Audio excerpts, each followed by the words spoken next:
I don't know who I'm going to vote for, and that's between me and the ballot box.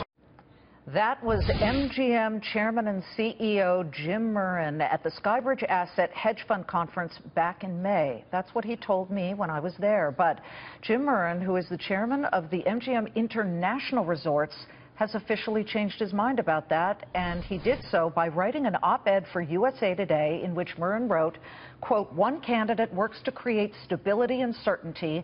The other operates erratically and unpredictably, qualities the market abhors and punishes. When I go into the voting booth in November, I will proudly pull the lever for Hillary Clinton." Joining us now live, MGM Resorts International CEO Jim Murren. Boy, Jim, that's kind of a bombshell. It's one thing to go into the voting booth and do it privately, maybe tell a couple of friends, but you splash it on USA Today.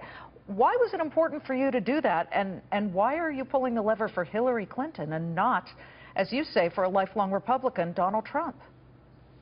Well, this is new for me, Liz, but I've been watching with great distress the rhetoric from Donald Trump and how hateful a lot of that dialogue is at a time when I'm very concerned about the financial markets, the economy, about trade, about immigration, and I just felt like it was unacceptable to me to just remain silent and not at least lend my voice from a business person's perspective as to why the erratic, unpredictable nature of one candidate will be harmful to the economy and the financial markets, and why a more predictable, steady choice is the right way to go. Well, how's this going over with your Republican friends? I would imagine that you've gotten some pushback.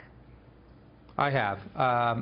I've made this clear that this is an opinion that I've formed as a private citizen. I'm not representing the 68,000 employees that work for me, soon to be 75,000 employees, but I do think that I hear their voices when their issues are of diversity and inclusion, of immigration, of feeling that they're wanted and included.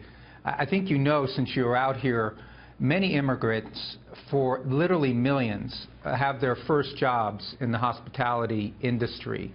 And a lot of these folks are very, very scared about the political climate right now. And I didn't feel like I could just ignore that. Well, let me just jump in and say that Donald Trump has said he is for legal immigration and having at least a little bit more control of who gets into the country at a time when we have seen in other countries, certainly in Europe, where refugees, and I put those in certain cases in quotes, have come in and then caused mayhem. Surely you can understand that perhaps we need to be vetting certain people a little bit more tightly.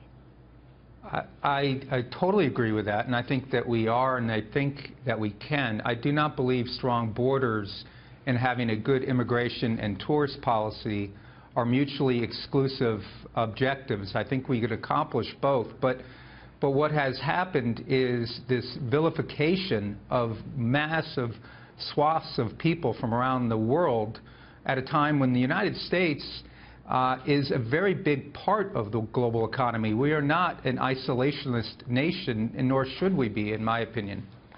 Look, one of the things that you mentioned is actually trade, which I found really interesting. You wrote Hillary's pledge to support trade agreements that boost the economy and benefit American workers. Let me play devil's advocate here, Jim. Growth is at 1.2%. How is that a boost? Certain trade deals have left our manufacturing in the dust. How is that a boost?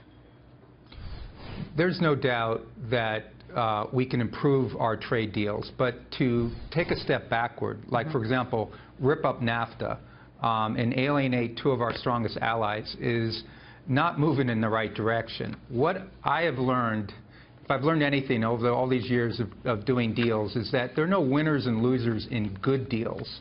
There's an area of compromise. So I believe in trade. I don't think that Secretary Clinton has all the answers on this.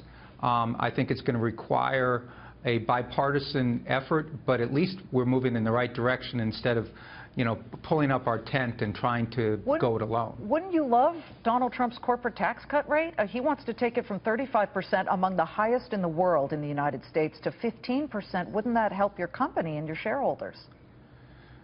Well, my taxes would go down under Donald Trump, but I can't be a single issue voter this year because of all the other issues. I do believe, and I've talked to many of my Republican friends and Democrats, that we need to clarify and simplify the tax code, eliminating a lot of the deductions that corporations take and coming up with a lower but more manageable and defendable tax.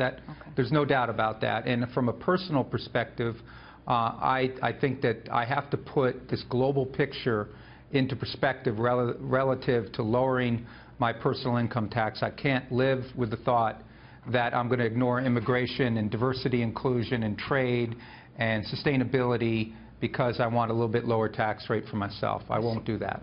Okay, I get it. You're looking at the aggregate of issues. I've got to finish with this. You know, there are some people who probably say, oh, Jim Murren, he's a Vegas CEO and Donald Trump's done business in Vegas. Maybe they had some business falling out. Is there anything like a personal business vendetta, anything that ever happened between you two that would make you flip your vote here?